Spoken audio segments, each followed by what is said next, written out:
Hello friend. एक बार फिर से आईक्यू नर्सिंग क्लासेस में आप सभी का स्वागत है। आज का टॉपिक है हॉस्पिटल। तो हॉस्पिटल क्या है, हॉस्पिटल कितने टाइप के होते हैं उसके बारे में डिस्कशन करेंगे। फंडामेंटल का टॉपिक है। हॉस्पिटल शब्द की उत्पत्ति हॉस्पिस वर्ड से हुई, जो कि लैटिन भाषा का शब्द है। उसका अर्थ होता है अजनबी अतिथि। इसका अर्थ होता है अजनबी और अतिथि। इसका अर्थ होता है, इसका मीनिंग होता है अजनबी, या फिर इसका मीनिंग होता है अतिथि।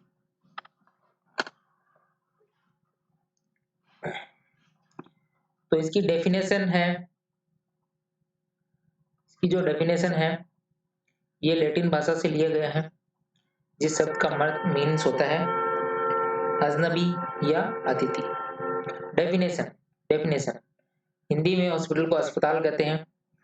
अस्पताल वह संस्थान है जहां पर बीमार घायल व्यक्तियों को चिकित्सा एवं शल्य क्रिया की सुविधा उपलब्ध कराई जाती है। ऐसा स्थान जहां पर बीमार इल पर्सन और जो इंजर्ड पर्सन है, ऐसे व्यक्तियों की चिकित्सा एवं शल्य क्रिया की सुविधा उपलब्ध कराई जाती है, उसे हॉस्पिटल कहते हैं। हिंदी में ये डेफिनेशन है। इसी को अगर इंग्लिश में मतलब इसी को इंग्लिश में अगर देखना है तो हॉस्पिटल इज ए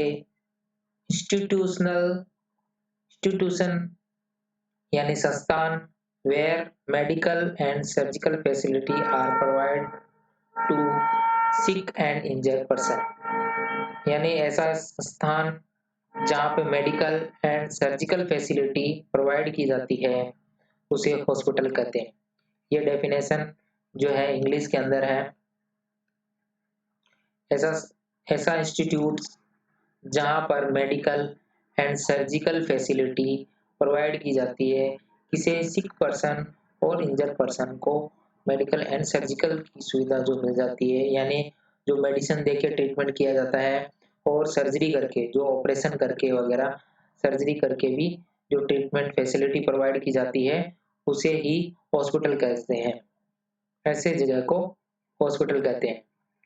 ये हो गई इसकी डेफिनेशन। उसके बाद में है और अदर डेफिनेशन और देख लेते हैं।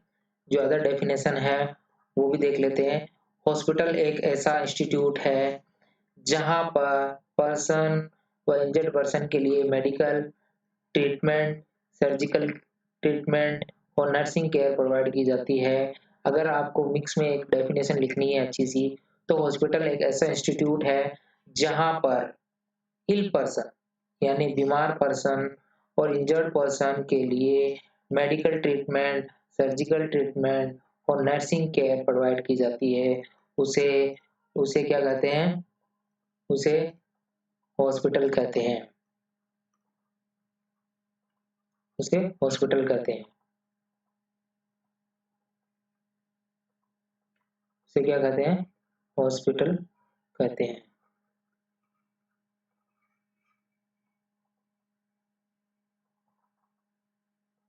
उन्हें अस्पताल कहते हैं। A place where ill injured person are treated. छोटी सी शॉर्ट डेफिनेशन है कि ऐसा प्लेस जहाँ पे इल पर्सन और इंजर्ड पर्सन को ट्रीट करते हैं, ऐसा स्थान जहाँ पे इल पर्सन और जो इंजर्ड पर्सन है उनके ट्रीटमेंट करते हैं, उसे हॉस्पिटल कहते हैं। ठीक है। उसके बाद में नेक्स्ट है आपका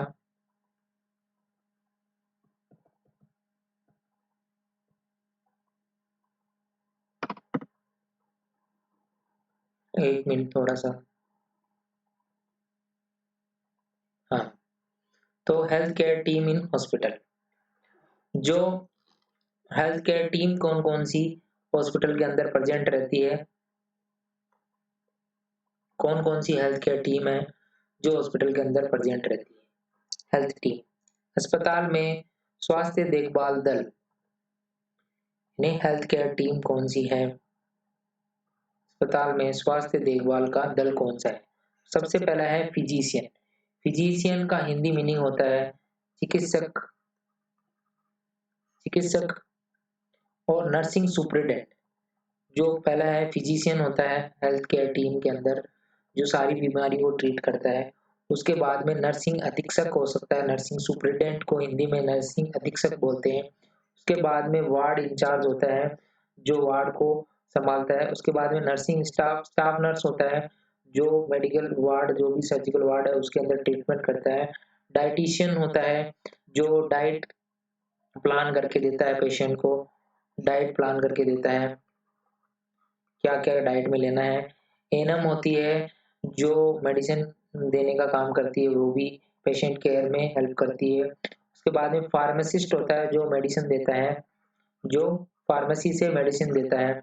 उसके बाद में पैरामेडिकल स्टाफ होते हैं, जैसे वार्ड बॉय वगैरह या अदर जो लैब वाले, लैब लैब टेक्नीशियंस वगैरह, आईसीजी टेक्नीशियन वगैरह, एक्सरे टेक्नीशियन वगैरह, ये सब फार्मा पैरामेडिकल स्टाफ के अंदर ही आते हैं। और वार्ड बॉय होते हैं, जो बेडशीट वगैरह डालने के लिए, पेशेंट को खाना देने के लिए, ऐसे काम करने के लिए वार्ड बॉय भी होते हैं। ये एक हेल्थ केयर टीम के अंदर स्टाफ होते हैं। एक हॉस्पिटल के अंदर जो हेल्थ केयर टीम होती है, उसके अंदर ये स्टाफ प्रेजेंट रहते हैं। उसके बाद में next, major department in hospital. Hospital के अंदर 4 मेजर डिपार्टमेंट होते हैं। हॉस्पिटल के अंदर 4 मेजर डिपार्टमेंट होते हैं। तो सबसे पहला जो डिपार्टमेंट है वो है आपका मेडिकल डिपार्टमेंट। सबसे जो बड़ा पहला डिपार्टमेंट होता है वो होता है आपका मेडिकल डिपार्टमेंट। मेडिकल डिपार्टमेंट में भी अलग अलग विभाग होते हैं। तो सबसे पहला हो गया मेडिकल डिपार्टमेंट, दूसरा हो गया नर्सिंग डिपार्टमेंट, तीसरा हो गया पैरामेडिकल डिपार्टमेंट, और फोर्थ हो गया आपका नॉन प्रोफेशनल डिपार्टमेंट। ऐसे डिपार्टमेंट जो नॉन प्रोफेशनल है, पैरामेडिकल डिपार्टमेंट नहीं है, नॉन प्रोफेशनल डिपार्टमेंट है। उसके बाद में नेक्स्ट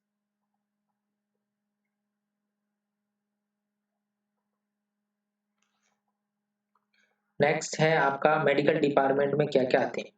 जो मेडिकल डिपार्टमेंट है उसके अंदर कौन कौन से डिपार्टमेंट आते हैं। तो मेडिकल डिपार्टमेंट के अंदर जो है सबसे पहले जो विभाग है, न्यूरोलॉजी का विभाग आता है। न्यूरोलॉजी डिपार्टमेंट, न्यूरोलॉजी डिपार्टमेंट में जो स्पाइन से रिलेटेड है, जो नर्व से रिलेटेड पेशेंट है, जिसको स्पाइन इंजरी हो गई है, जिनकी नर्व की प्रॉब्लम्स है, वो न्यूरोलॉजी के अंदर आते हैं। इसको हिंदी में स्नायु विभाग, स्नायु विज्ञान विभाग भी कहते हैं। स्नायु विज्ञान विभाग,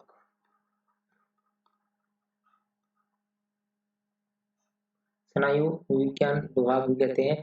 सेकंड ये हो गया, फर्स्ट आपका। सेकंड है पीडियाट्रिक डिपार्टमेंट। पीडियाट्रिक डिपार्टमेंट मतलब शिशु रोग डिपार्टमेंट, जिसके अंदर बच्चों का ट्रीटमेंट किया जाता है। शिशु रोग डिपार्टमेंट, जिसके अंदर बच्चों के में अगर कोई प्रॉब्लम आ जाती है तो वो देखी जाती है। उसके बाद में है साइकेट्रिक डिपार्टमेंट, यानी मानसिक जो रोग होते हैं, मानसिक रोग के जो पेशेंट होते हैं उनको साइकेट्रिक डिपार्टमेंट में रखा जाता है। स्किन डिपार्टमेंट, इसके अंदर मतलब स्किन से जो त्वचा से संबंधित जो डिजीज की बीमारी है जो पे है वो इस डिपार्टमेंट में रखे जाते हैं। कार्डियोलॉजी डिपार्टमेंट, हृदय रोग डिपार्टमेंट बोलते हैं इसको, हृदय रोग विभाग बोलते हैं। यूरोलॉजी डिपार्टमेंट, इसमें जो हार्ट से रिलेटेड डिजीज वाले पेशेंट को इस डिपार्टमेंट में रखा जाता है। यूरोलॉजी, जिसमें यूरिन की प्रॉब्लम्स वगैरह रहती है, उन पेशेंटों को इस डिपार्टमेंट में रखा जाता है।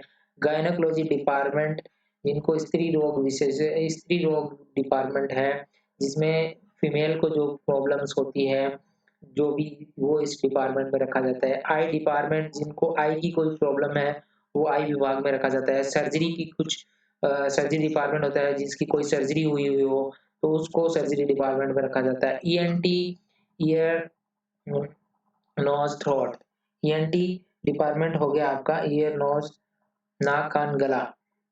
तो नाक कान गले का डिपार्टमेंट अलग होता है, जिसमें किसी को नोज की प्रॉब्लम हो, ईयर की प्रॉब्लम हो या फिर गले की थ्रोट की प्रॉब्लम हो तो वो इस डिपार्टमेंट में रहता है। उसके बाद में है नेक्स्ट, ये हो गया आपका मेडिकल डिपार्टमेंट। अब मेडिकल डिपार्टमेंट के बाद में जो है नेक्स्ट है आपका नर्सिंग डिपार्टमेंट। नर्सिंग डिपार्टमेंट में तो आप लोगों ने पढ़ ही रखा होगा। नर्सिंग डिपार्टमेंट में जो नर्सिंग विभाग से रिलेटेड होते हैं वो सभी आते हैं इसके अंदर। तो नर्सिंग डिपार्टमेंट में नर्सिंग स्टाफ वगैरह, और जो आपका नर्सिंग डिपार्टमेंट अलग होता है, इसमें नर्सिंग सुपरिटेंडेंट वगैरह वो जो रहते हैं वो रहते हैं। पैरामेडिकल डिपार्टमेंट, पैरामेडिकल डिपार्टमेंट में लेबोरेटरी डिपार्टमेंट अलग होता है, लेबोरेटरी का विभाग अलग होता है। उसके बाद में फार्मेसी डिपार्टमेंट अलग होता है, रेडियोलॉजी डिपार्टमेंट अलग होता है। फार लेबोरेटरी में जो ब्लड टेस्ट वगैरह होते हैं, ब्लड टेस्ट होते हैं, ब्लड टेस्ट होते हैं जैसे सीबीसी हो गया, डब्ल्यूबीसी, सीबीसी हो गया और आरएफटी हो गया, एलएफटी हो गया, बहुत सारे टेस्ट होते हैं। तो ये सारे टेस्ट लैब के अंदर होते हैं। और फार्मेसी के अंदर मेडिसिन दी जाती है, वो डिपार्टमेंट आता है। रेडियोलॉजी डिपार्टमेंट जहाँ पे यूएसजी वगैरह की जाती है, सोनोग्राफी वगैरह की जाती है। ब्लड बैंक वहाँ पे जो ब्लड वगैरह सेव किए जाते हैं, रखे जाते हैं ब्लड ट्रांसफ्यूजन के लिए। तो ये ब्लड बैंक होती है, अलग होती है। रिहेबिलिटेशन सेंटर होते हैं जहाँ पर पेशेंट को थेरेपी दी जाती है, रिहेबिलिटेशन किया जाता है, जो है पुनर्वास के अंदर बोलते हैं इसको हिंदी में। तो जो कैंसर पेशेंट है या अदर पेशेंट है, जो साइकेट्रिक पेशेंट है, वहाँ पर रिहेबिलिटेशन सेंटर होते हैं, उनको वापस जो थेरेपियाँ दी जाती है। ऐसे डिपार्टमेंट हो गए। उसके बाद में नेक्स्ट है आपका 7 नंबर, नॉन प्रोफेशनल डिपार्टमेंट। ये डेवलपमेंट गलत है यहाँ पे, डिपार्टमेंट है ये भी, क्या है, डिपार्टमेंट है। तो यहाँ पे शायद रॉन्ग प्रिंट हो गया है, ये डिपार्टमेंट है, डिपार्टमेंट, नॉन प्रोफेशनल डिपार्टमेंट। इसके अंदर पहला है एडमिनिस्ट्रेटिव डिपार्टमेंट, जो होता है एडमिनिस्ट्रेटिव ब्लॉक होता है, ये प्रशासनिक ब्लॉक बोल सकते हैं उसको। इसके अंदर एडमिनिस्ट्रेटिव जो हॉस्पिटल को एडमिनिस्ट्रेट करते हैं वो वाले वो विभाग अलग होता है। मैनेजमेंट डिपार्टमेंट अलग होता है, जो हॉस्पिटल का मैनेजमेंट संभालता है। उसके बाद में सप्लाई डिपार्टमेंट अलग होता है, जो पानी की सप्लाई वगैरह, लाइट की सप्लाई वगैरह वो देखता है। इलेक्ट्रिसिटी सप्लाई, पानी की सप्लाई वगैरह वो चेक करता है। रिकॉर्ड रूम डिपार्टमेंट अलग होता है, जहाँ पे पेशेंट के आईपीडी और ओपीडी रिकॉर्ड रखे जाते हैं, वो डिपार्टमेंट अलग होता है, जिनकी फाइल वगैरह रहते हैं। अकाउंट सेक्शन अलग डिपार्टमेंट होता है, जहाँ पे सबको सैलरी देना और पेशेंट से जो है, पेशेंट की जो बिल है वो कलेक्ट करना, ये सब अकाउंट डिपार्टमेंट में होता है। हाउस कीपिंग डिपार्टमेंट हॉस्पिटल का अलग होता है, जो साफ सफाई का ध्यान रखता है, जो क्लीननेस वगैरह का पियोन्स वगैरह इसके अंदर आते हैं। तो ये अलग अलग डिपार्टमेंट हो गए जिसके अंदर हॉस्पिटल वर्क करती है। अब है हॉस्पिटल के फंक्शन। तो हॉस्पिटल के फंक्शन में यानी अस्पताल के कार्य, क्या क्या कार्य होते हैं अस्पताल में, क्या कार्य होता है हॉस्पिटल में। तो हॉस्पिटल का कार्य क्या है, कार्य, तो पहला सबसे पहला है diagnose and treatment of patient. तो डायग्नोस एंड है यहाँ पे, ए एंड डी, ये diagnose and treatment of the patient. Diagnose मतलब क्या हो गया, निदान करना, निदान एंड उपचार, ट्रीटमेंट का मतलब है उपचार ऑफ द पेशेंट। तो सबसे पहले तो डायग्नोस कैसे करोगे, ब्लड एग्जामिनेशन करके डायग्नोस करेंगे।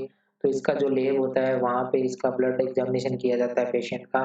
तो वहाँ हॉस्पिटल के अंदर ब्लड एग्जामिनेशन किया जाता है, यूरिन का एग्जामिनेशन करके पेशेंट को चेक किया जाता है, और यूरिन एग्जामिनेशन किया जाता है। उसके बाद में ये स्पूटम, स्कूल एग्जामिनेशन नहीं होता है कुछ भी, स्कूल एग्जामिनेशन कुछ भी नहीं होता है। तो यहाँ पे स्टूल का एग्जामिनेशन होता है। तो स्टूल एग्जामिनेशन होता है यानी मल का एग्जामिनेशन करना, और एक होता है स्पूटम का एग्जामिनेशन करना, स्पूटम, स्पूटम का एग्जामिनेशन करना, स्कूल एग्जामिनेशन। ये गलत प्रिंट हो गया। तो ये स्पुटम का एग्जामिनेशन करना, मतलब जो थूक है उसका एग्जामिनेशन किया जाता है हॉस्पिटल के अंदर। तो ब्लड का एग्जामिनेशन करना यानी रक्त का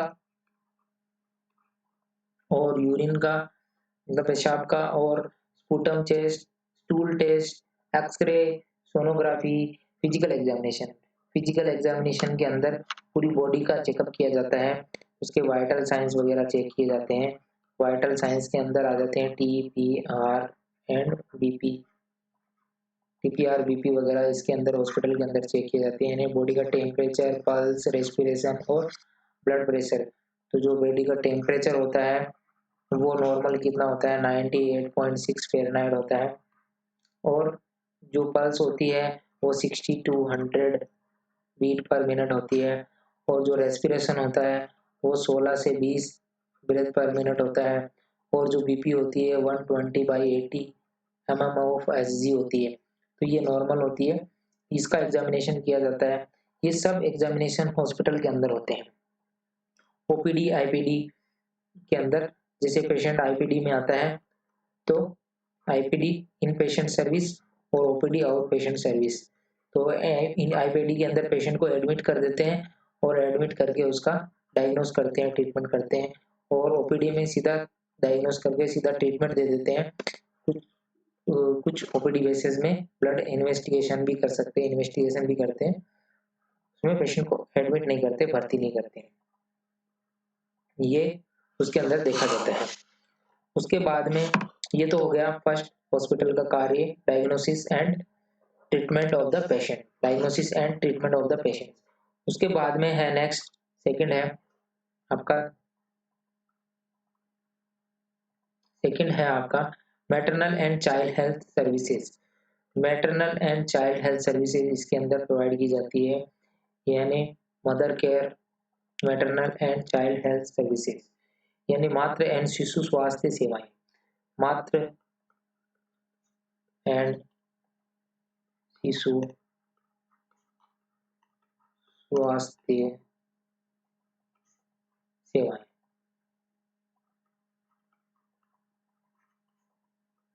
रिड्यूस मैटरनल मोर्टेलिटी रेट, जो मैटरनल मोर्टेलिटी रेट है, मातृ मृत्यु दर है, उसको क्या कर देते हैं, कम कर देते हैं। मातृ मृत्यु दर है उसको कम कर देते हैं हॉस्पिटल में केयर करने से। हॉस्पिटल का ये भी कार्यक्रम है, मोर्टेलिटी रेट को कम करता है। रिड्यूस मैटरनल मॉर्बिडिटी रेट, मृत्यु दर और जो बीमारी की दर है उसको भी कम कर देता है। हॉस्पिटल के अंदर एंटीनेटल केयर दी जाती है, इंट्रानेटल केयर दी जाती है, पोस्टनेटल केयर दी जाती है, केयर ऑफ न्यूबॉर्न दी जाती है। एंटीनेटल केयर का मतलब हो गया जब प्रसव से पूर्व देखभाल, प्रसव यानी डिलीवरी से पूर्व, पहले प्रसव से पूर्व देखभाल क्या की जाती है, प्रसव से पूर्व देखभाल, प्रसव से पूर्व देखभाल।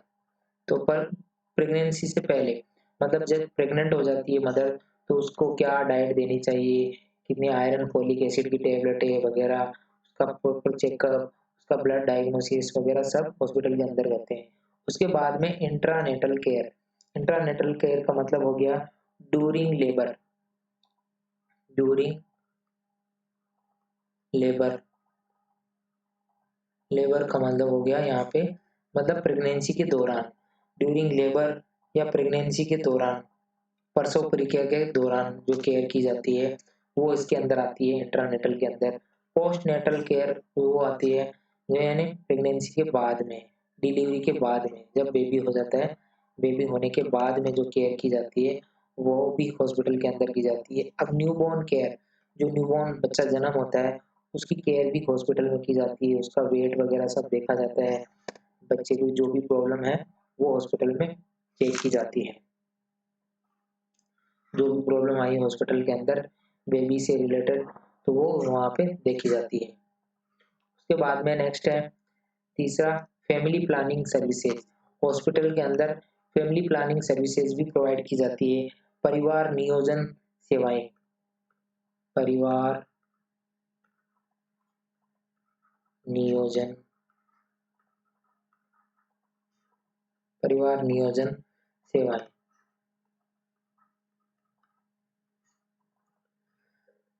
सॉरी। तो इसके अंदर परिवार नियोजन, फैमिली प्लानिंग की सर्विसेज भी हॉस्पिटल के अंदर प्रोवाइड की जाती है, जैसे कॉपर टी वगैरह जो क्या है हॉस्पिटल में लगाए जाते हैं, जो प्रेगनेंसी को रोकते हैं। ये 10 ईयर तक जो 380 का कॉपर टी आता है वो 10 ईयर तक प्रेगनेंसी को रोक सकता है। तो ये केयर भी हॉस्पिटल के अंदर की जाती है। कंडोम डिस्ट्रीब्यूट किए जाते हैं। माला डी, माला एंड टेबलेट आती है जो प्रेगनेंसी को रोकती है। छाया टेबलेट आती है। ट्यूबेक्टोमी और वेसेक्टोमी ऑपरेशन से भी प्रेगनेंसी को रोका जाता है। तो ये भी हॉस्पिटल के अंदर होती है। गर्भ निरोधक साधन है। ये कॉन्ट्रासेप्टिव जो है कुछ जो हॉस्पिटल के अंदर सर्विसेज प्रोवाइड की जाती है जो प्रेगनेंसी को रोकती है। उसके बाद में provide therapeutic environmental to ill person.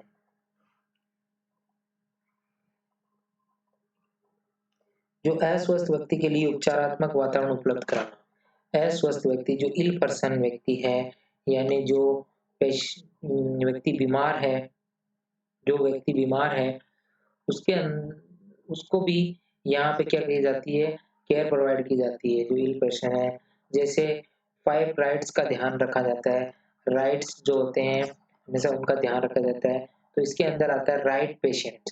Right patient का मतलब हो गया जिस पेशेंट को मेडिसिन देनी है वो ही राइट पेशेंट होना चाहिए। पेशेंट को कंफर्म करना चाहिए कि वो पेशेंट है कि नहीं है। पेशेंट का नाम पूछना चाहिए। पेशेंट के रिलेटिव को उसका नाम पूछना चाहिए।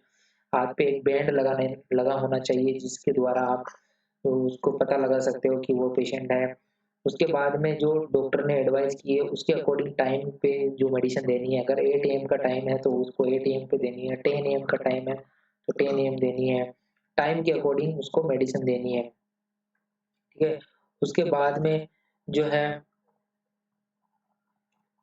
उसके बाद में जो है रूट हमेशा आपको पता होना चाहिए नर्स के तौर पे कि उसको आईवी देना है या आईएम देना है या ओरली देना है। ये कौन से रूट से जो मेडिसिन देनी है वो आपको पता होनी चाहिए। उसके बाद में ड्रग्स, जो राइट ड्रग्स देनी चाहिए। जो जो ड्रग्स डॉक्टर ने लिखी है तो पीसीएम लिखी है तो पीसीएम, जो भी ड्रग्स डॉक्टर ने लिखी है वह सेम ड्रग्स देनी चाहिए। डोज जो है करेक्ट होनी चाहिए। जैसे डॉक्टर ने 250 mg या फिर 500 mg या फिर 125 mg जितनी भी डोज लिखी है उतनी ही डोज देनी है। तो ये चीजें भी हॉस्पिटल में दी जाती है। ये थेरापेटिक ट्रीटमेंट और एनवायरनमेंट का भी वहाँ पे केयर प्रोवाइड की जाती है। उसके बाद में नेक्स्ट है आपका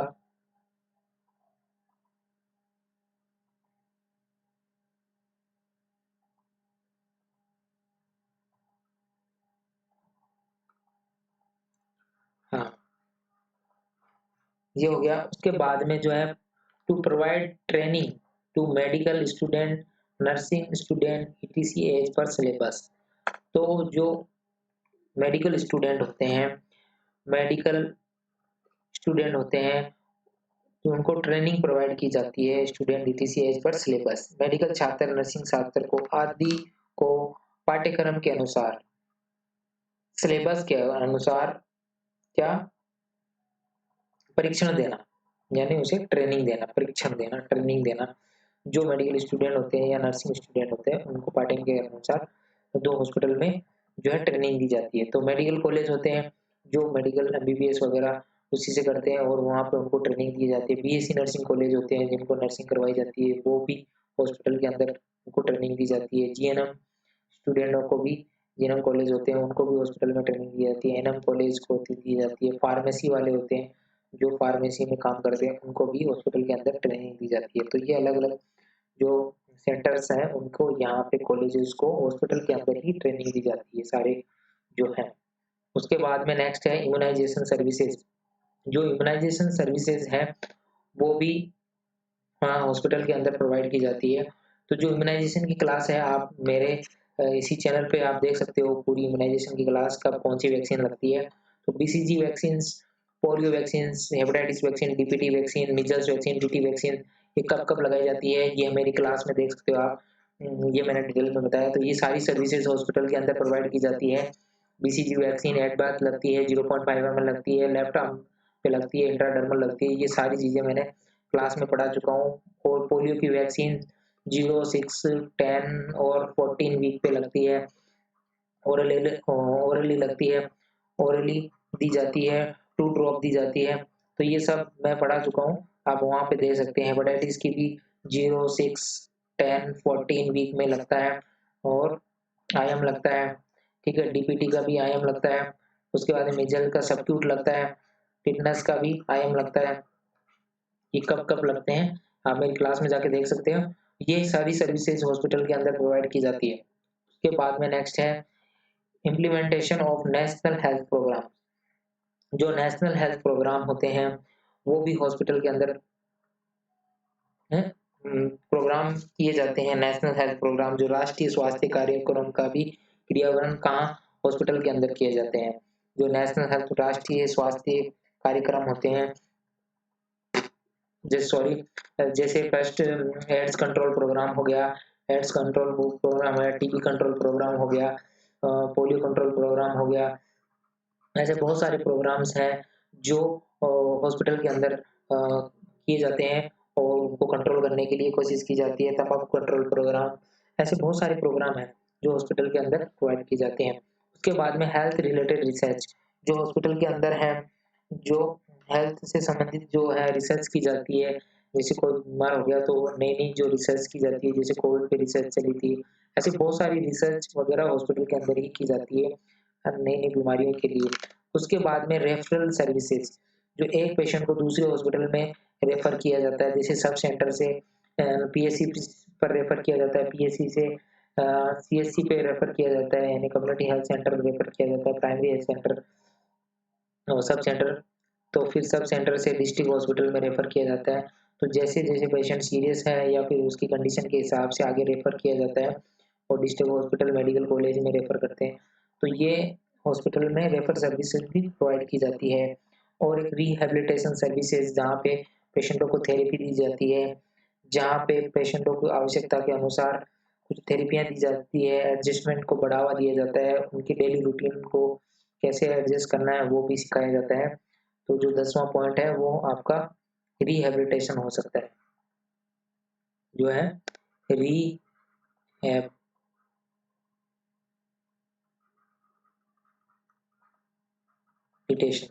रिहेबिलिटेशन हो सकता है, ये देखा जाता है। उसके बाद में है टाइप्स। अब थोड़ा सा डिस्कशन कर लेते हैं टाइप्स के बारे में। तो टाइप्स अलग अलग टाइप के होते हैं, यूनानी जो है अलग टाइप के होते हैं। तो type I think type next class में हम पढ़ लेंगे। तो टाइप जो है हम नेक्स्ट क्लास में पढ़ेंगे। Thank you so much. Class को लाइक करें, सब्सक्राइब करें। Thank you so much.